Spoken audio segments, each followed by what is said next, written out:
The Best Picture winner of 1976 was released on December 3rd and directed by John G. Avildsen on a small budget of $1 million. The PG-rated feature was extremely profitable, eventually grossing $225 million, making it the #1 movie of the year. Written by its lead actor Sylvester Stallone, the 2-hour story follows Rocky Balboa, a small-time boxer who gets a rare shot to challenge the heavyweight champion and finally makes something of himself. The tagline on the poster, "His whole life was a 1,000,000-to-1 shot," is such a perfect encapsulation of what makes this sports drama so engaging. Rocky is the ultimate underdog, a wonderfully kind and determined fighter you'll love to root for.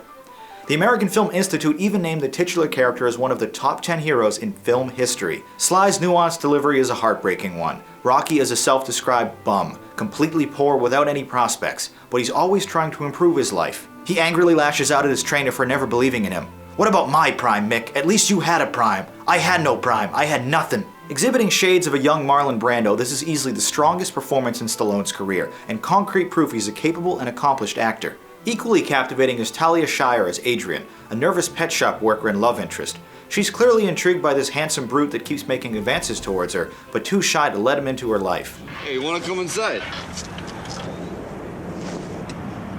No, I gotta go.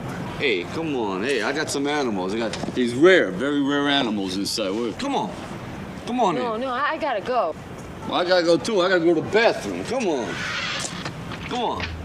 No, I gotta go. Hey, look at this face. Is that a face you can trust or what? Huh? Is it? Gotta stick this face on a stamp. What do you think? Huh? Come on. Come on in. Their awkward courtship is as adorable as it is heartwarming, a realistic relationship you can't help but smile at. Especially when Sly gives a shout out to his girlfriend during a TV press conference by yelling, "Yo, Adrian!" Burt Young is fascinating to watch as a frustrated loudmouth who is conflicted between being a friend to Stallone and a brother to Shire. Meanwhile, the raspy Burgess Meredith does marvelous work with his limited screen time as Rocky's boxing coach, who'd rather relish in past glories than acknowledge his mistakes. This core group of 4, who would reprise their roles in plenty of sequels, were all rightfully nominated for an Academy Award. In fact, with this honor, Sylvester joined the illustrious company of Charlie Chaplin and Orson Welles as one of only 3 people to be nominated for acting and writing in the same year. In a role that would be heavily expanded in future films beyond its one-note portrayal here, Carl Weathers is great as the arrogant heavyweight champion, too aloof in his world of fame and excess to notice Rocky as a real threat. The film does occasionally feature boxing scenes, but ultimately this is a cute love story and character study, instead of some title bout. Technically, the film is paced well and edited with careful precision, letting the heavier emotional moments play out uninterrupted while the fights are presented fast and furiously. Some non-traditional framing is utilized to keep the dialogue interesting, and Steadicam technology was utilized for only the 3rd time on film for some of the movie's more kinetic scenes.